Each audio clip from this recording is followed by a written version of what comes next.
اشوف الناس مستغربين على اللي قاعد يصير في الميدل بيست. ليه مستغرب؟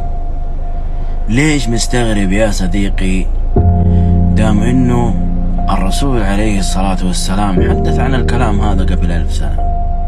ليش مستغرب؟ المفروض انت كشخص مؤمن وموقن وعارف انه في رسائل موجودة في النبوة تتحدث على نهاية العالم او نهاية الدنيا، بانه يكثر الزنا والمسلمين يتقلدون بالغرب، ولو دخلوا الى جحر ضب للحقتموهم.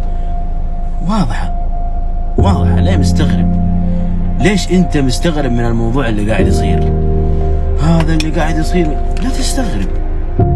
انت تحسب انه اللي قاعد يصير هذا يعني شيء خارج عن نطاق الطبيعة؟ ما هو خارج عن نطاق الطبيعة.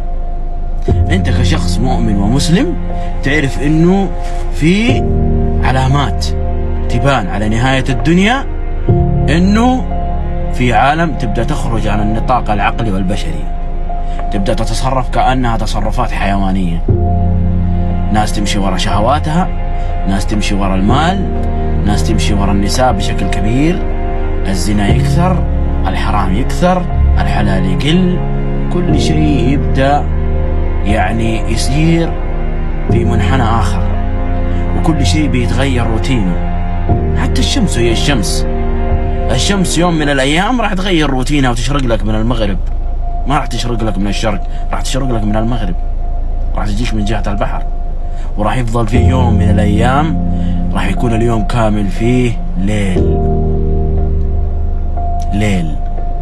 تستغرب ايش بالصبح ما طلع، فجأة تلاقي الشمس أشرقت من فين؟ من مغربها يا وحش. يعني انت شايف انه ده شيء جديد؟ هذا مو شيء جديد. انت راح تمر عليك اهوال وراح تمر عليك حاجات تحس نفسك انك كأنك في فيلم في خيال علمي، لكن اللي قاعد تشوفه انت هذا اللي قدام عينك هذا واقع وحقيقة. وغير الناس اللي راح تنجرف ورا الدجال، وغير الزلازل، وغير ياجوج وماجوج، وغير راح تصادف فيه حاجات كثير في الدنيا هذه. انت مستغرب ليه؟ الكعبة وهي الكعبة راح تنهدم، وراح ينشال الحجر الأسود. جهز نفسك لذا اليوم. المفروض لازم تعرف انه في حاجة زي كذا. انت كشخص مؤمن لازم تعرف النقطة هذه، ولازم تعرف العلامات هذه اللي موجودة عندك في الدنيا. وفي الأخير يا انك تشتري الدنيا وتستناك جهنم، يا انك تشتري الآخرة وتبيع الدنيا. موضوع جدا بسيط، الخيار قدام عينك، تقدر تختار اللي تبغاه.